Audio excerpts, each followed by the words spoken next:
Ladies and gentlemen, I'd planned to speak to you tonight to report on the State of the Union. But the events of earlier today have led me to change those plans. Today is a day for mourning and remembering.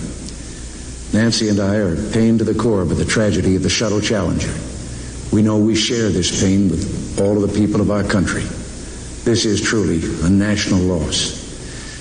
19 years ago, almost to the day, we lost 3 astronauts in a terrible accident on the ground. But we've never lost an astronaut in flight. We've never had a tragedy like this. And perhaps we've forgotten the courage it took for the crew of the shuttle. But they, the Challenger 7, were aware of the dangers, but overcame them and did their jobs brilliantly. We mourn 7 heroes: Michael Smith, Dick Scobie, Judith Resnick, Ronald McNair, Ellison Onizuka, Gregory Jarvis, and Krista McAuliffe. We mourn their loss as a nation together. To the families of the 7, we cannot bear, as you do, the full impact of this tragedy. But we feel the loss, and we're thinking about you so very much.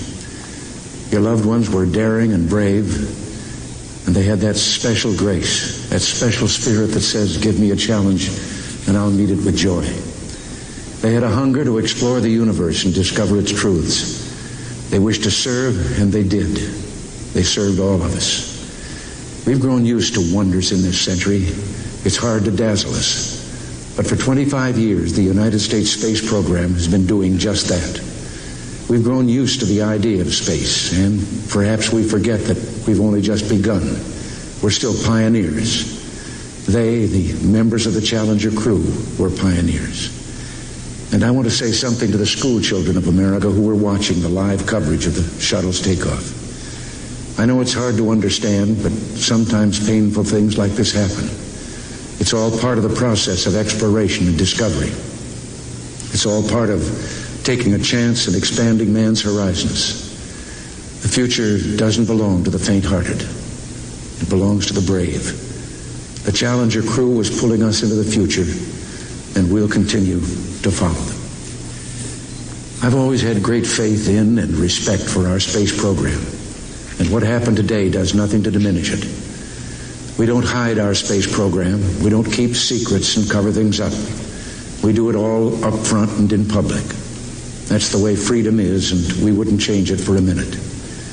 We'll continue our quest in space. There will be more shuttle flights and more shuttle crews, and yes, more volunteers, more civilians, more teachers in space. Nothing ends here. Our hopes and our journeys continue. I want to add that I wish I could talk to every man and woman who works for NASA or who worked on this mission and tell them your dedication and professionalism have moved and impressed us for decades, and we know of your anguish. We share it. There's a coincidence today. On this day, 390 years ago, the great explorer Sir Francis Drake died aboard ship off the coast of Panama.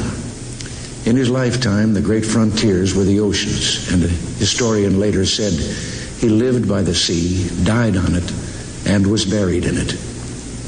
Well, today, we can say of the Challenger crew, their dedication was, like Drake's, complete. The crew of the Space Shuttle Challenger honored us for the manner in which they lived their lives.